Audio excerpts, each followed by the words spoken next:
right, this is an interesting voicemail.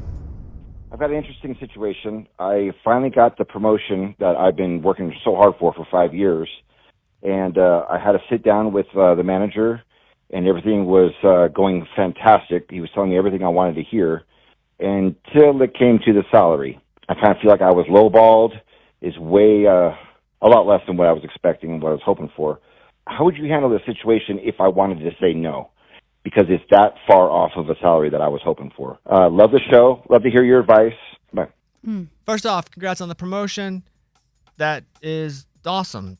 You've been there 5 years, right? 5 years? 5. Yeah, they value you. And so hard work's paying off. But if this happens and let's just say everything is as is and you keep working as is, you're going to create a resentment inside of you that's going to be bad for everyone involved, for you, for the company. Like, so you got to kind of nip that in the bud. If you say no immediately, that's not good. You're only saying no immediately, like, nope, not good, I'm out of here. You're being triggered. You're reacting. You're not responding. Do not react in a situation like this because it is business. If I were you, I would go and say something to the tune of, hey, I'm very excited about this opportunity. I was surprised by the salary. And again, I'm going to say this, don't make people defensive. That's the number one thing to remember whenever you are in some sort of conflict resolution, when you actually want a resolution. Don't make people defensive, even if you feel like they should be. And based on the added responsibilities that I have and what I've seen the market pay for in this role, I was expecting something closer to, and then you have to give them a number. You can't say higher. You literally have to give them a number. And so they'll have to make a decision based on that. Either they can adjust it and they go, oh, thank you for sharing that. And sometimes businesses won't move unless you tell them you need them to move. Like, why would they? They're not doing charity. So they'll move it. They can also say, we can't move it now, but we can give you a timeline to how we can move it. Mm-hmm. That also is a way out of that path. Or they just truly can't move, and then you have to make a decision. But at least you're not reacting without going through those avenues of having the discussion, letting them know where you are, and giving them an opportunity, if you are so valued, to show you're valued. They're not just going to go, good point, bro, here's more money. Or they would have done that initially. Yeah. So be professional. Remember, a company doesn't have heart and feelings and emotions. A company's just there to make money. And sometimes one of the 4 agreements, don't take anything in business personally, even though it could be people you work personally with.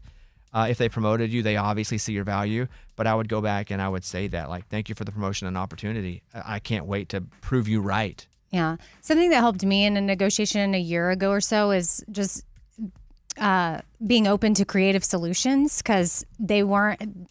The original offer couldn't change. Like, the base price was going to be that price, but we got creative with a few other ways where money could come in, and maybe you could get creative and think ahead of what some of those could be and use that. Be like, hey, and I'm open to creative solutions. Like, here's some things I've thought of. Like, maybe we could go that route too. And maybe they can, maybe they can't. But in my case, that actually worked. They're like, oh, actually, we could pull a percentage from this and you get paid it quarterly or something. And so it's not on every single paycheck, but it's just a way to, at the end of the year, get what you were looking for. And I would encourage you to that very, very, very last. Give them an opportunity to figure out ways to get you more money before you have to figure out ways to do more work to get more money. So that's an option. But don't just walk away. Don't walk away now. You may decide you want to, but also don't walk away now anyway until you find another job. Yeah. It's so much easier to find another job if you have a job.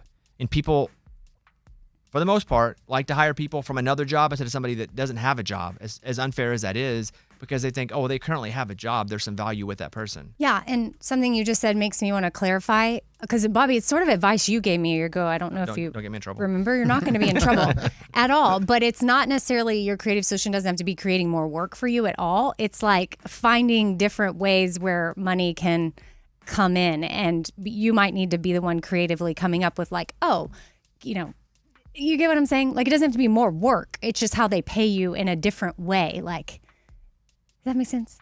Yeah, kind of. Sounds like more work. No, it's not more work. I promise. I'll tell you off air what you told me. Great. Can't wait. No. I promise it helped me. It was good advice. I'm sure it was. Yeah, good luck. We're rooting for you.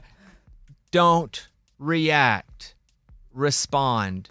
Generally in life, if we respond, better results. Generally in life, if we react, not good results. Yeah. Generally in life, if we get into conflict and we don't make the person feel defensive, the conflict is resolved much easier because you're backed into a corner, you're going to react in ways that you don't. You're going to make them react. And then they're going to be like, this person's exhausting. Just fire them. That's true. Good luck. We're rooting for you, and let us know how it goes.